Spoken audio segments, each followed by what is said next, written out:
Okay then, Raiders, we are back. We've got loads to talk about today, as it seems that the server outages are happening a bit more frequently, causing some issues to some players in the States, primarily as it seems to be happening at night here in the UK.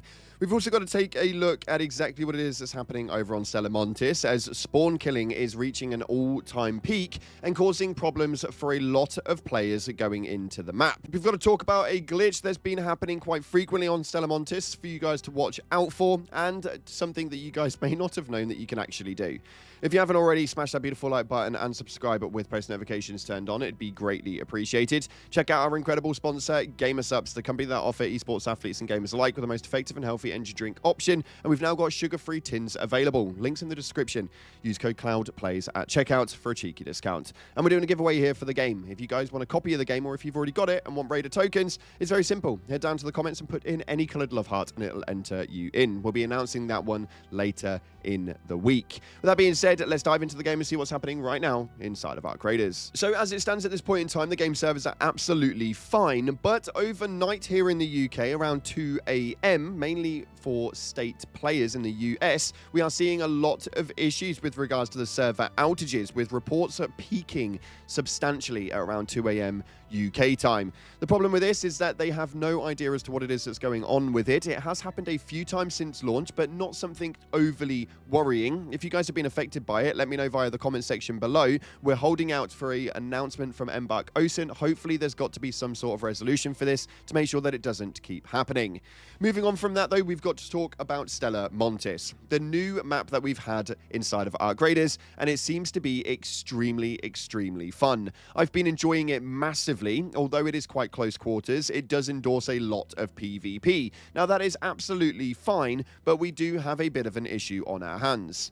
This clip actually surfaced over on Reddit, and it was an instant headshot and death on spawn. After messaging around, quite a few players have been experiencing this a lot, and taking a look at my DM requests on Discord, it appears that this is happening so much more than we actually think. Now this could be down to a few reasons: so overpopulation inside of the map itself, or the spawn rates not actually being so fluid in allocating exactly where it is players are on the map.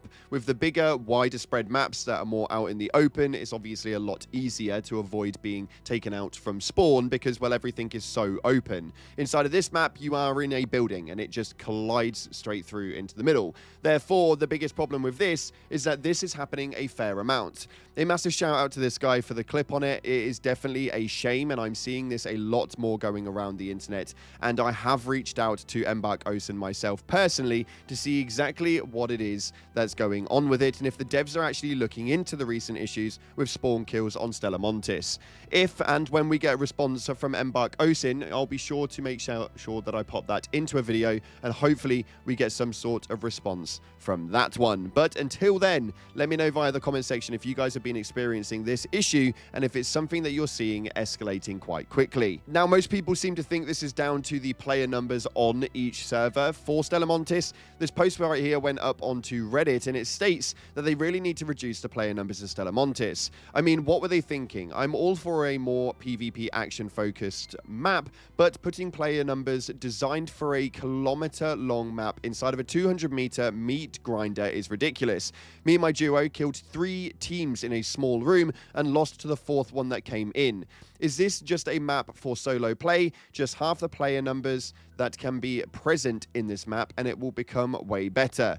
But currently, it's a restless bloodbath, not even mentioning spawning next to another raider, which does seem to be happening quite a lot. Now, fingers crossed they do actually rectify this, and if you agree with this Reddit post, then do let me know via the comment section below. I think that they may actually be right. We've been seeing a lot of players inside of this map, and it's been an absolute bloodbath for the most part, as PvP becomes a little bit more prevalent, and it's not so much a hey, don't shoot movement, it's now a hey, don't shoot because I'm going to shoot you movement. A really weird way to work it inside of this game, considering how it started off in the first few weeks, but hopefully it's something that gets rectified.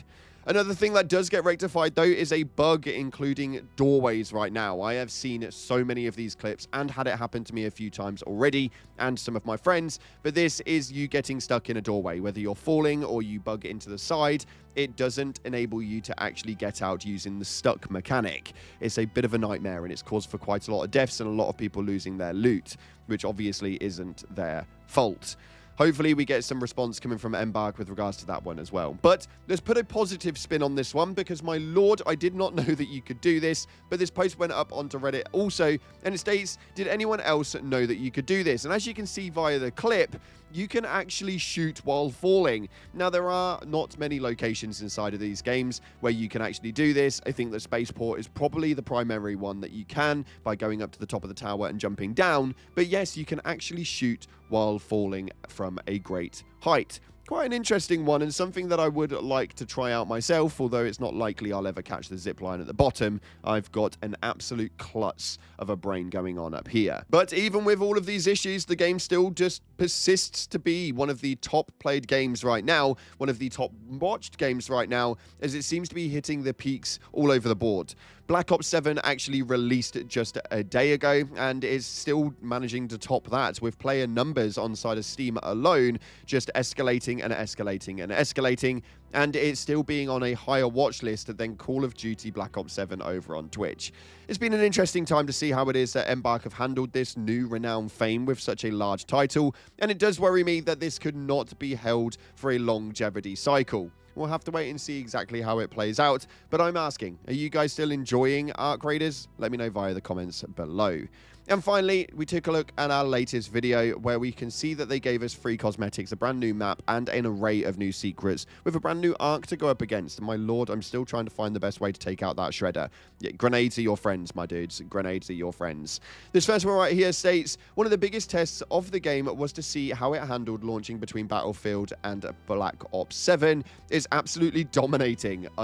Real. And yeah, that does seem to be the case. It's definitely showing that the AA development teams these days are probably the more dominant kind than these AAA absolute beastly companies that are just not pulling off the same things that smaller development teams are.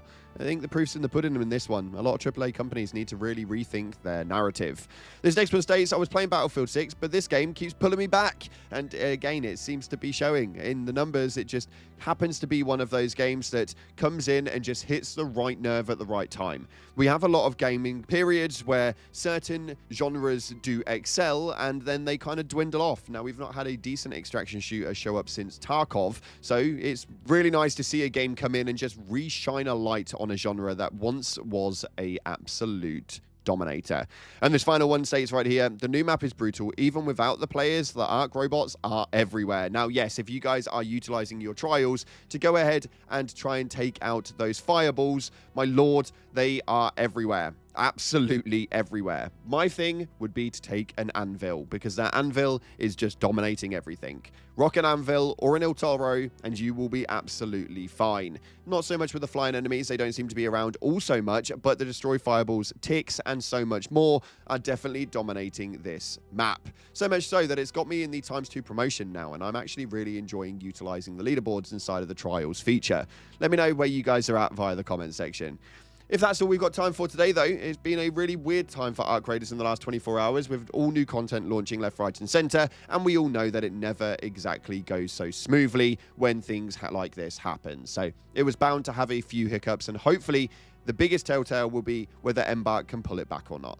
If you haven't already, smash that like button and subscribe with post notifications turned on. Thanks again for watching, guys. I appreciate you all, and as always, up until the next time, I'll see you in the clouds.